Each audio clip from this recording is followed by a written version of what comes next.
erupted. Back in the Old Testament, Exodus 31. You remember Exodus 31 there in verses 13? You can follow with me. It's something very important for us, how we has been doing so many differences.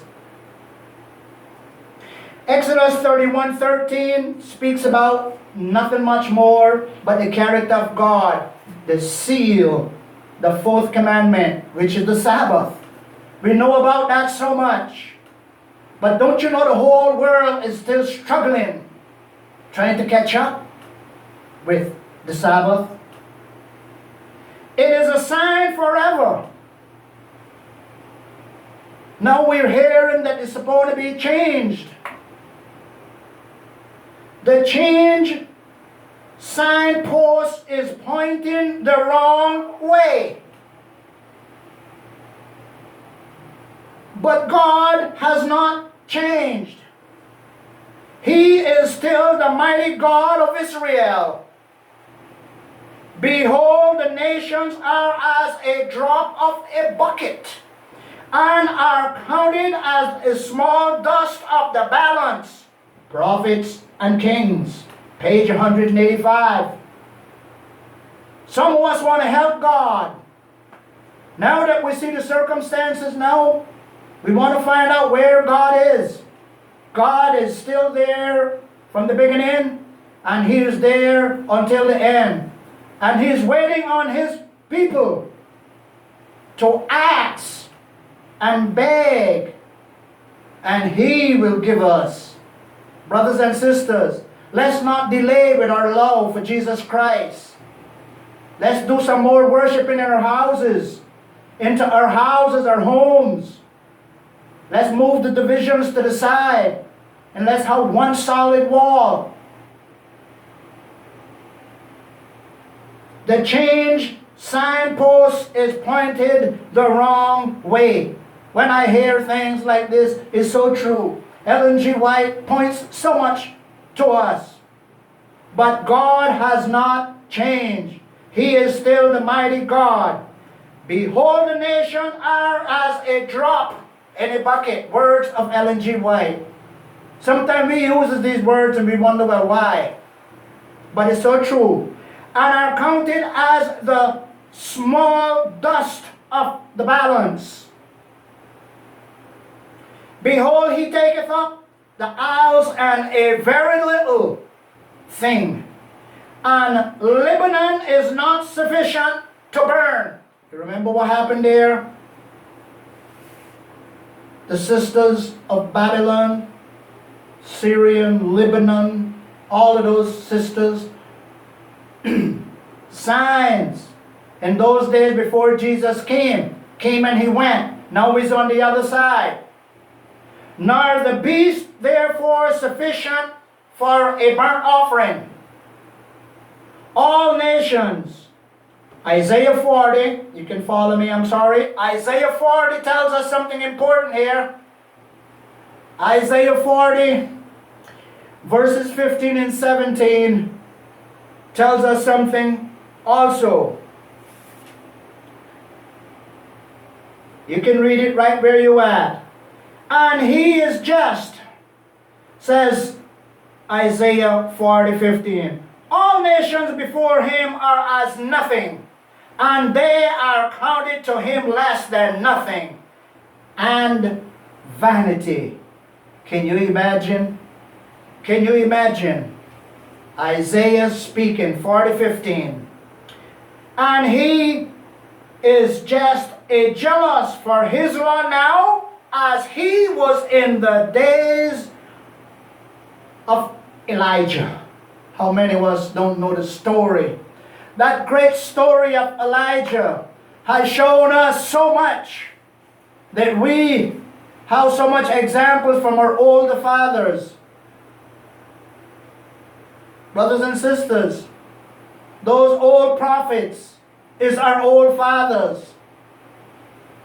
Now we has been woken up between the young prophets. The young prophets speaks more of a language. Like Matthew, Mark, Luke, and John, old Paul. There's the one that speaks of a language. They broke it down. They helped us understand.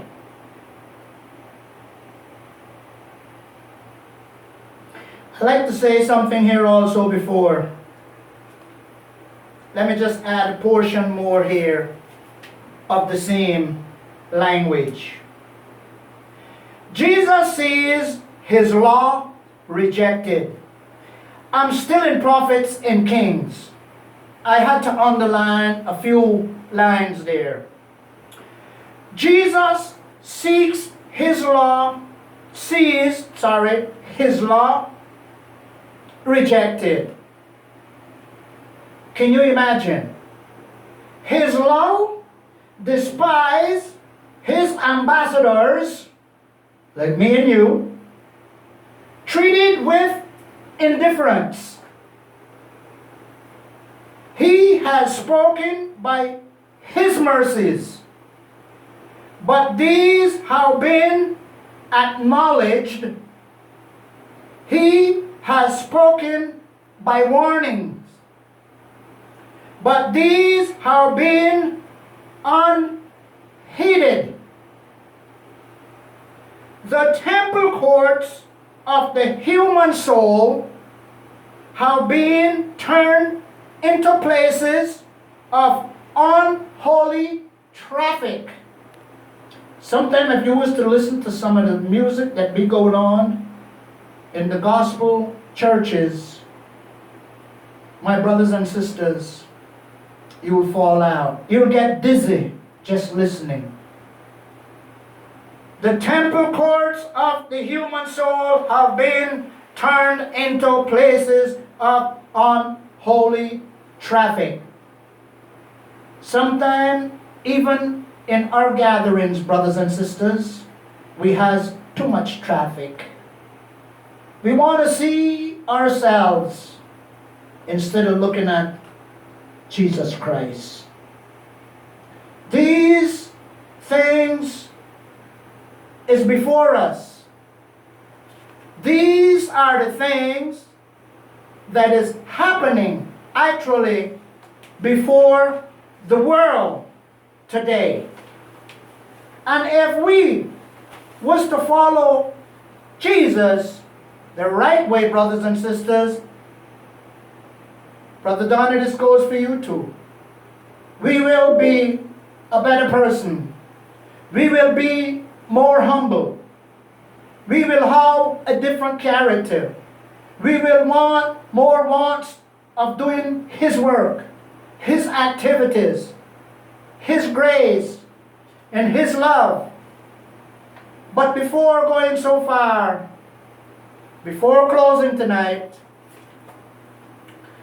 I like to go to the Dr. Luke to close out. Luke chapter 10 verses 27. Luke chapter 10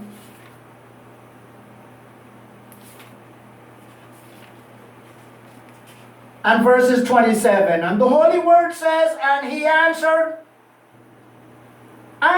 said, Thou shalt love the Lord thy God with all thy heart, and with all thy soul, and with all thy strength, and with all thy mind, and thy neighbor as thyself. Brothers and sisters, I will leave that with the church tonight. If you is doing that pledge, that parable of the Dr. Luke pledge from Jesus Christ, Jesus will be with you until the end.